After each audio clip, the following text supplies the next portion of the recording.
वृंदावन बिहारी लाल की जय हो। ध्रुव ने कहा प्रभु मुझे कुछ नहीं चाहिए, केवल आपके चरणों की भक्ति चाहिए। तो भगवान ने कहा ध्रुव तुम मांगने तो आए थे। कहा प्रभु आया था, पहले कामनाएं थी, अब कुछ कामनाएं नहीं है, क्योंकि जहां राम तहां काम नहीं, जहां राम तहां काम नहीं, जहां काम नहीं राम। जहां राम होते हैं वहां काम नहीं होता, और जहां काम होता है वहां राम नहीं होते। ध्रुव ने कहा प्रभु पहले कामनाएं थी क्योंकि आप नहीं थे, और आज आप हो तो ये कामनाएं नहीं थी, क्योंकि भगवान पूर्णमदः पूर्णमिदं पूर्णात् पूर्णमुदच्यते पूर्णस्य पूर्णमादाय पूर्णमेवावशिष्यते। भगवान पूर्ण है, और भगवान को पाने के बाद फिर इस जीव की कोई कामना नहीं रह जाती। भगवान ने कहा देखो ध्रुव कुछ तो लेना ही पड़ेगा, क्योंकि मेरे दरवाजे से कोई खाली नहीं जाता।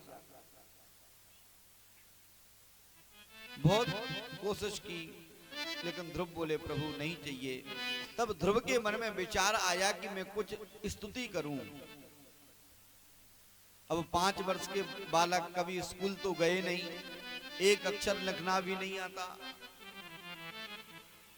महाराज अब स्तुति क्या करें ध्रुव। तब भगवान समझ गए।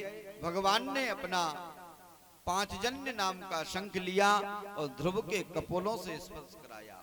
जैसे ही ध्रुव के गालों से वो पंचजन नाम का शंख स्पर्श हुआ है कि ध्रुव के हृदय में वेद शास्त्र सभी प्रकट हो गए, और ध्रुव ने बड़ी सुंदर भगवान की स्तुति की है।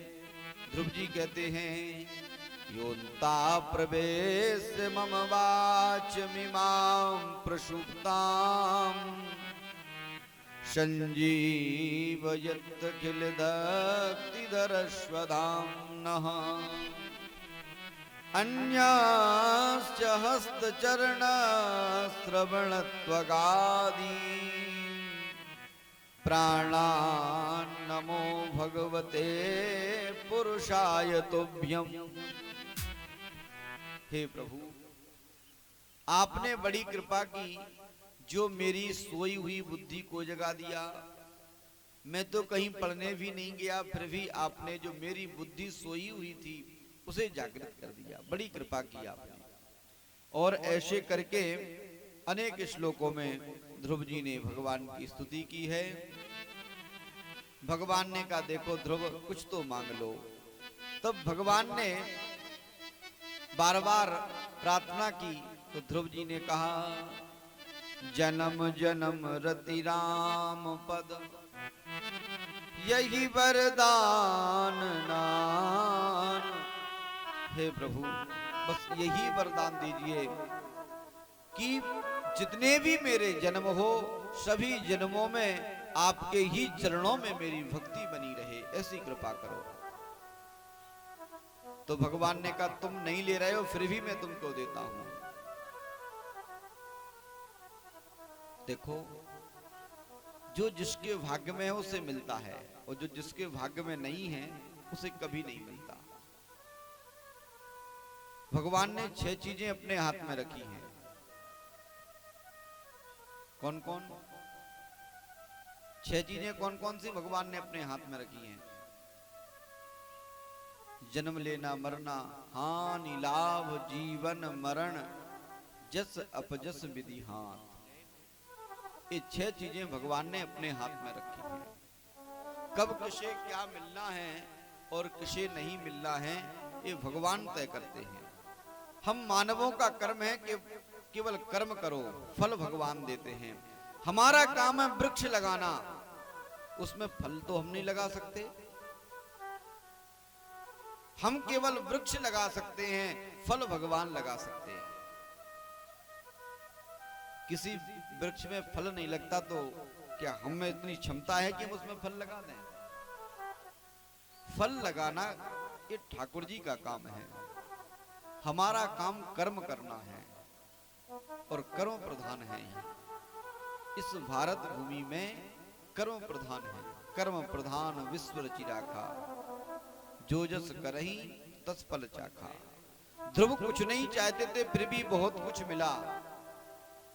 ओ क्या मिला? भगवान ने कहा कि 60,000 वर्ष तक तुम राज्य करो और इसके बाद एक ऐसा लोक मैं तुमको देता हूं जिसका अभी कोई राजा ही नहीं है।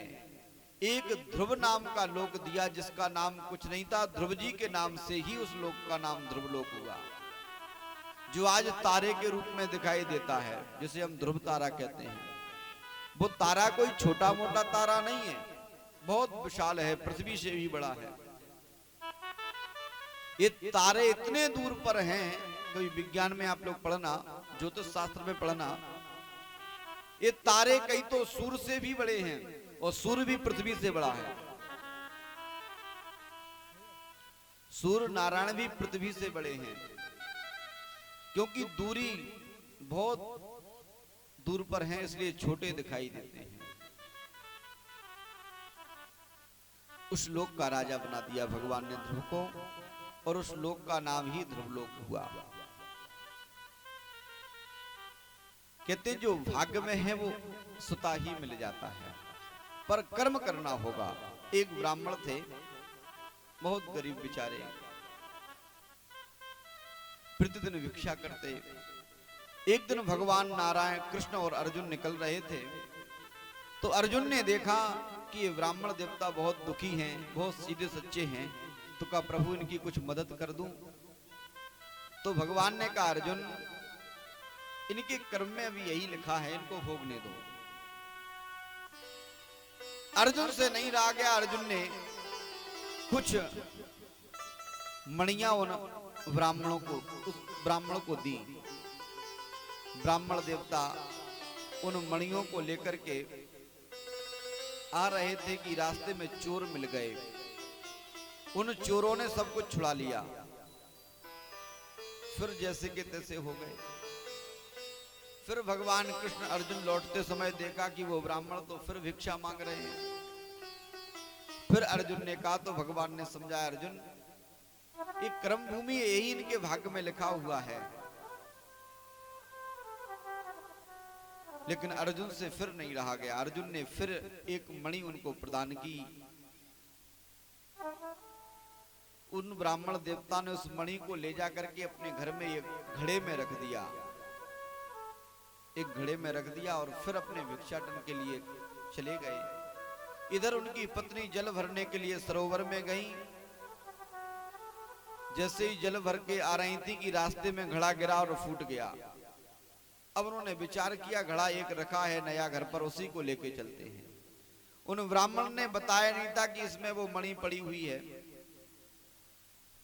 उस घड़े को लिया, जल भरने गई तो धोया, अच्छे से नया घड़ा था, वो मणि उस सरोवर में गिर गई।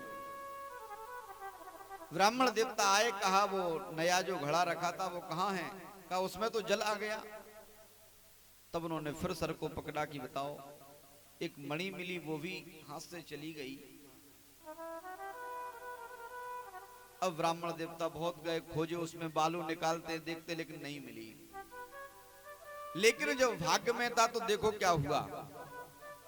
एक दिन वो ब्राह्मण स्नान करने के लिए जा रहे थे सरोवर में, तभी एक मछुआरे ने एक मछली को पकड़ा, जो मछली उस मणि को निगल गई थी। उन्होंने उसको काटा वहां, तो उस मणि को वहीं फेंक दिया। उन्होंने समझा कोई पत्थर है। वह ब्राह्मण जब वहां आए तो उस मणि को पड़ा देख करते कहा, अरे मिल गया, मिल गया, मिल गया। जब चिल्लाए तो वहां जो चोर उनसे जो पोटली छुड़ा करके ले गए थे मणियों की, वो भी वहीं बैठे थे। उन्होंने विचार किया कि लगता है ब्राह्मण ने हमको पहचान लिया, तो वो भी उस पोटली को छोड़ करके भाग गए। तो वहां पर उन ब्राह्मण को सब कुछ जो पहले गया था वो मिल गया। कहने का तात्पर्य है, भगवान जब लेना चाहे तो उनको समय नहीं लगता है, और देना चाहे तो भी देने के लिए 1000 हाथ हैं उनके। जब देते हैं तो चप्पड़ फाड़ के देते हैं, और लेते हैं तो खाल फाड़ के ले लेते हैं। भगवान सब कुछ करने में समर्थ हैं। केवल भगवान अपने भक्तों का अपमान सहन नहीं करते। जिसने भगवान के भक्त का अपमान किया, भगवान ने उस व्यक्ति को बहुत परेशान कर दिया।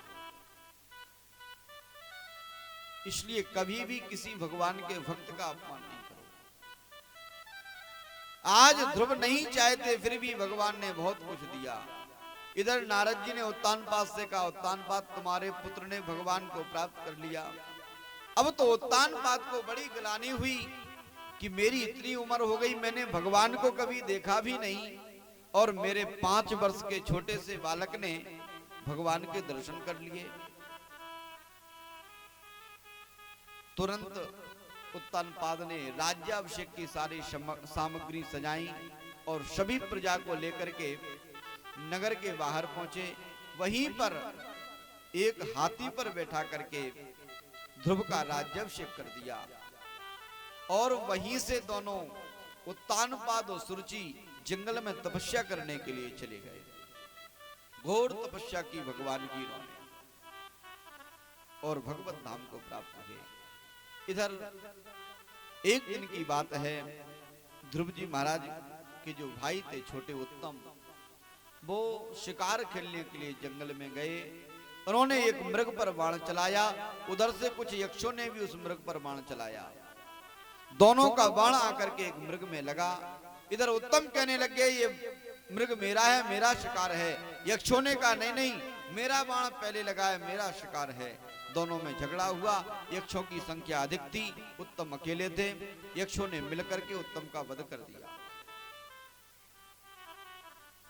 इस बात का जो पता ध्रुव को चला, यद्यपि भगवान के भक्त हैं ध्रुव, लेकिन ध्रुव ने विचार किया यदि मैं अपने भाई की मृत्यु का बदला नहीं लूंगा तो लोग मुझे कायर कहेंगे। आज अकेले ही चले ध्रुव, सेना नहीं ले गए साथ में। और यक्षों से, क्योंकि ध्रुव जी ने विचार किया कि यदि यक्ष हमसे माफी मांग लेंगे तो हम क्षमा कर देंगे उनको, क्योंकि भक्त हैं, किसी की हत्या नहीं करना चाहते। लेकिन यक्षों ने युद्ध प्रारंभ कर दिया। अब तो ऐसी भयानक बाणों की वर्षा होने लग गई महाराज, कभी यक्षों के ऊपर बाण ही बाण दिखाई देते, कभी ध्रुव के ऊपर बाण ही बाण दिखाई देते, बादल से छा जाते बाणों के। अब तो ध्रुव ने यक्षों को मारना प्रारंभ कर दिया।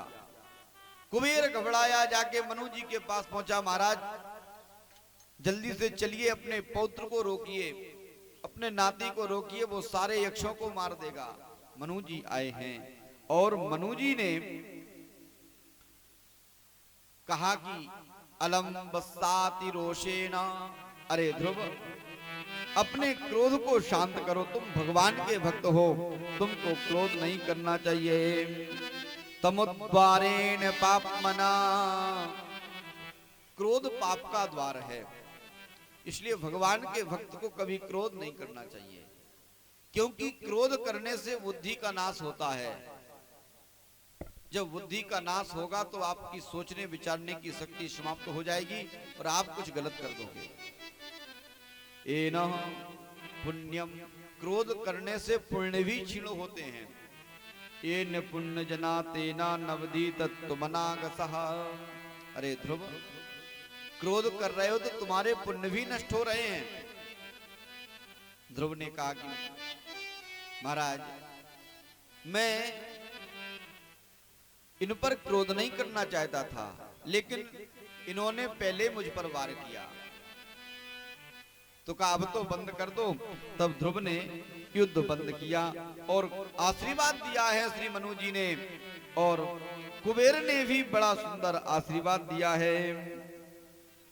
कुबेर कहते हैं भोवो क्षत्रिय दायाता यदि तुष्टो मिते नघः, अरे क्षत्रिय पुत्र ध्रुव धन्य हो तुम।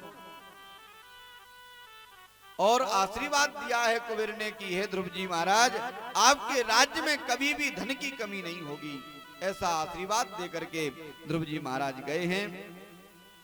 60,000 वर्ष तक ध्रुव ने राज्य किया।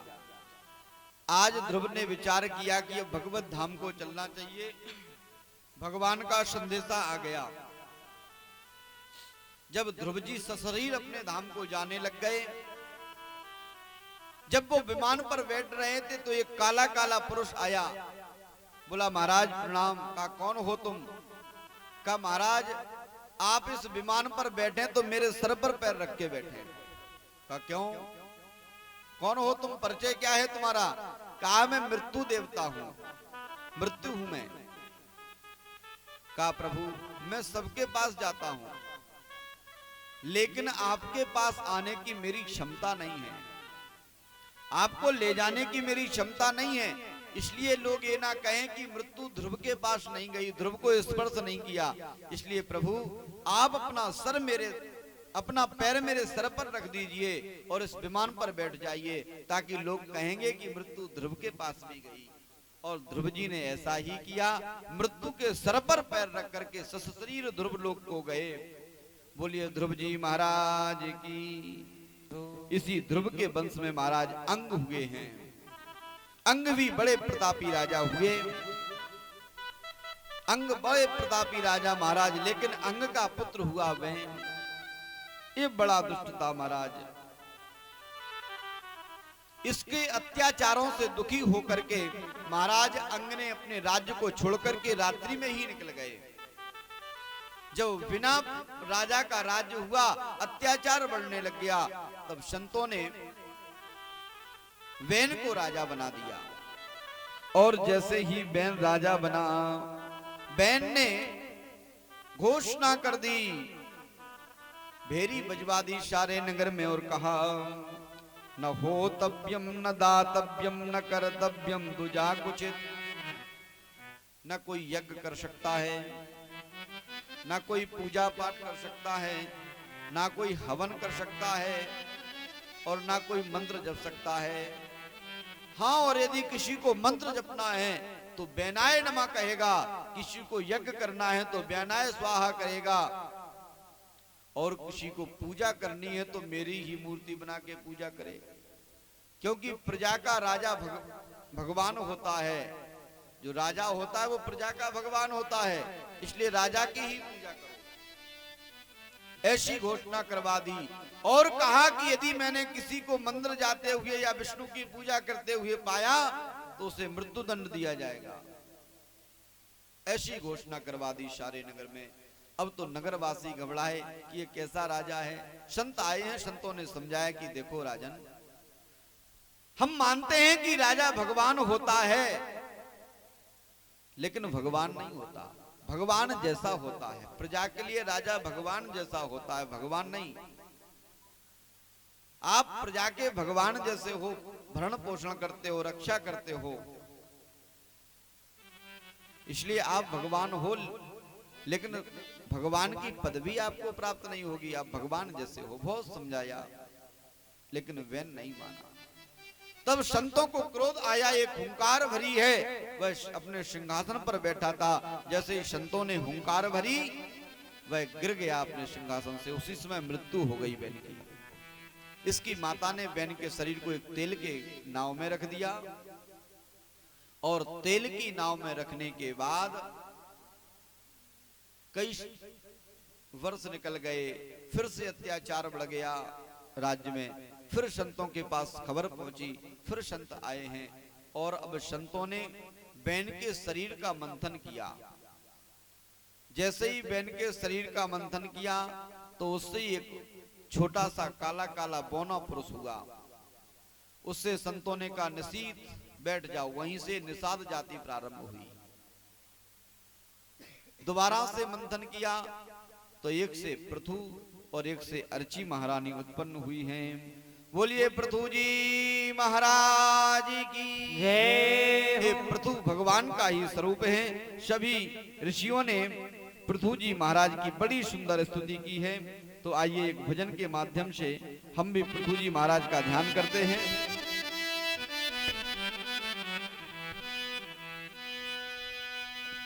सही भक्त ताली बजाते हुए